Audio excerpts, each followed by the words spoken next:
What is up, YouTube? This is DBZ439 coming at you with another deck profile. This time it's Infernoids for the new April 2020 ban list. Obviously, the new Master Rule is in effect, so this deck I feel has a really good. I mean, it really didn't benefit from the new Master Rule, other than you can move Tierra from the extra monster zone to the main monster zone. I mean, sometimes you want it in the main monster zone and the extra monster zone, so you can go into gravity controller. But having it in the main monster zone is also like another benefit to the deck. But without any further ado, let's get on to the Infernoid deck profile, starting with the main deck. Okay, so in the main deck, we run double mommy, double daddy.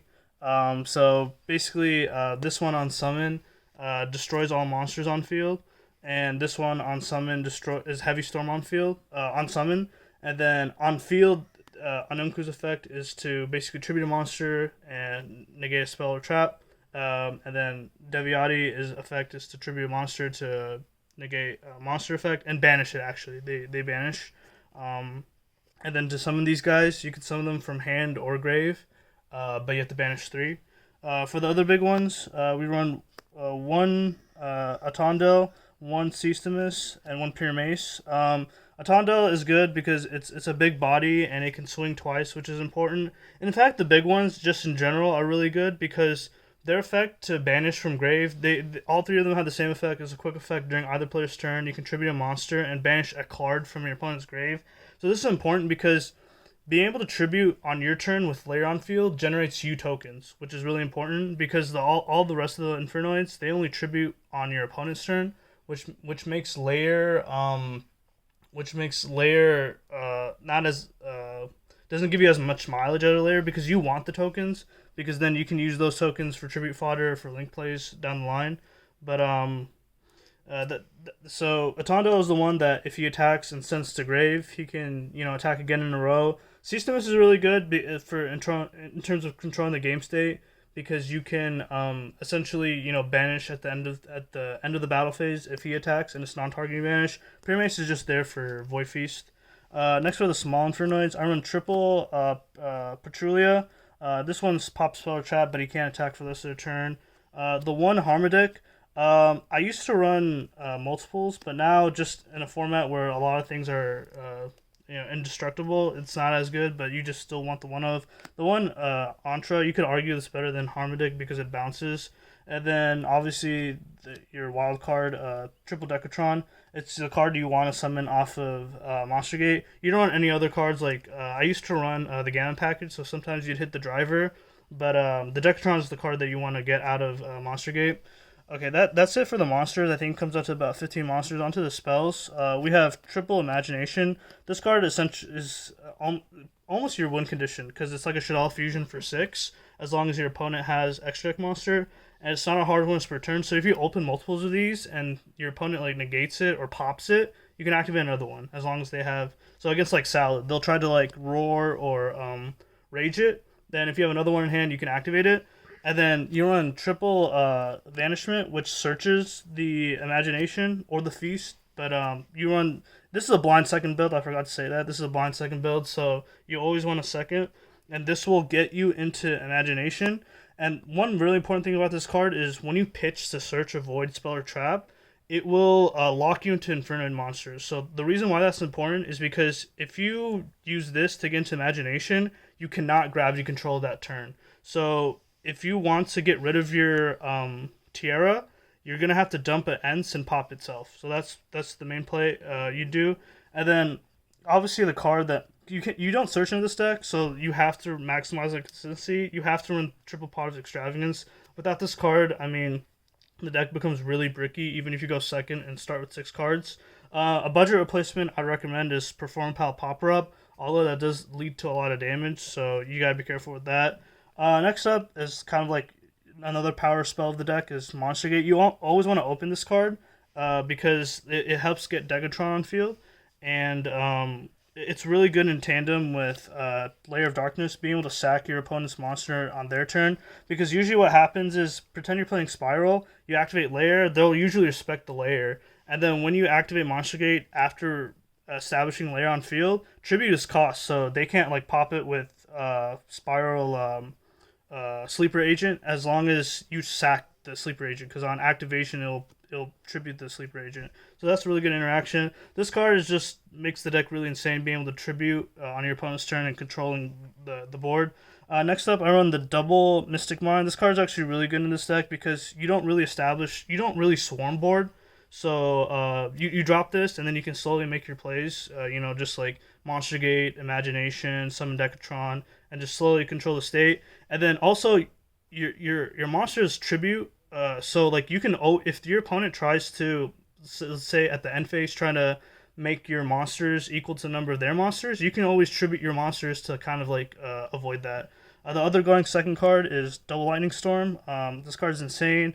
This card is basically Harpy's Feather Luster and Regeki in one card. So I think you have to run this card. And then the last of the spells, we run the one Terraforming and the one Reasoning. Reasoning, again, is just like your fourth Monster Gate. This is not as good as Monster Gate because Monster Gate will get you to the Decatron. If they guess one on Reasoning, it won't. The one Terraforming, because you run Mystic Mine and Lair of Darkness. Lastly, for the traps, triple evenly match. Again, I can't stress this enough. This is a blind second deck, so you always want to break your opponent's board, so evenly match is necessary. And the one feast for going, if they make you go first for whatever reason, you can search this off of Vanishment and end up with like at least 2 negates. That's it for the main deck. Let's get quickly onto the side deck. On triple Lava Golem, it's important to run Lava Golem instead of something like, say, Sphere Mode, because if you Monster Gate into Sphere Mode, Monster Gate will stop, but if you Monster Gate into Lava Golem, your mills will continue. Next up, for your board breakers, triple Dark Ruler No More. This card is really important because, like, again, it's just for monster breaking, breaking big boards, and then you can just like Dark Hold the field with your Onuncu. For back row hate, triple Twin Twisters. Discarding in this deck is basically not an egg one, so that's really good. For the traps, the one Red Reboot, again, more back row hate. Double Void Feast for going first. If you're going first, you want to see this card in tandem with another Void card, so to satisfy the requirements to resolve Void Feast. And the last stuff for going first is Summon Limit. This card is good for going first because you can play under a few summons, but ideally, if you want to play like something like, say, Trap Trick to turbo into Void Feast, that's also a viable option. That's it for the side deck. Let's get on to the extra deck. Okay, so right now, I only have 2 Tierra on me, but absolutely for sure you want to run triple Tierra because you do run the Extravagance. But there are some matchups where your opponent won't have like a extra deck monster on field. So what ends up happening is like your imagination is dead, so you won't even see this card. So what I'm basically trying to say is Tierra isn't your best. Like all your boss monsters are in your main deck, so you usually try to win with them. Next up, you run the triple Ents. This card is very important in this deck because you want to dump it off the Tierra to blow obviously your own Tierra if you can't Gravity Controller, but also you want to be able to pick apart your opponent's board. And again, you're an Extravagance, so you just want to make sure that you always have the one for utility and you don't banish all 3. Next up, all these cards are like extraneous, but like if they get banished, they get banished. But if you have them, they're nice. The one Omega, being able to sync into 8, like usually the play is you summon Decatron, either dump the Harmadik or the Patrulea, and then you sync with the other to get the 8, and this just recurs your advantage. Also, for those who don't know the ruling, if you banish off of Extravagance, this can actually recur your banished cards. And you might say that's not important because all your extra cards are just going to go to the grave. Well, you can recycle the Tierra that's banished face down back into the graveyard, which is important. Next up are all the Link monsters, just like staple monsters. One Borrelsword, one Knightmare Phoenix, one Unicorn. The one Crusadia Equimax, usually the play is you want to put your 2 big Infernoids underneath the Equimax, so this gets like over 7,000, and then you can tribute it in the battle phase and continue attacking with your Infernoids. Usually to link up to him, you use Hiita, so everything is fire in this deck, so except when you're under Lair, but being able to steal your opponent's Ashen Grave and then linking up into Equimax can usually lead to game. The one Wee Witch if you're under a Lair of Darkness, And then the one Link Spire, also if you're under Lair of Darkness, being able to turn your tokens into monsters to link up into something, say, like Borrelsword.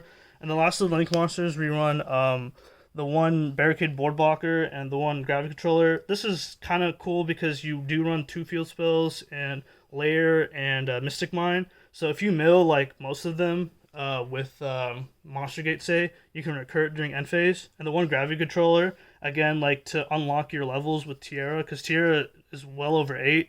So being able to make sure that you can still summon your Infernoids and Grave by, sacking, you're linking your Tierra off into Gravity Controller is insane. I would cut one of these or one of these 3 for the 3rd Tierra, but like I said, I do not have it.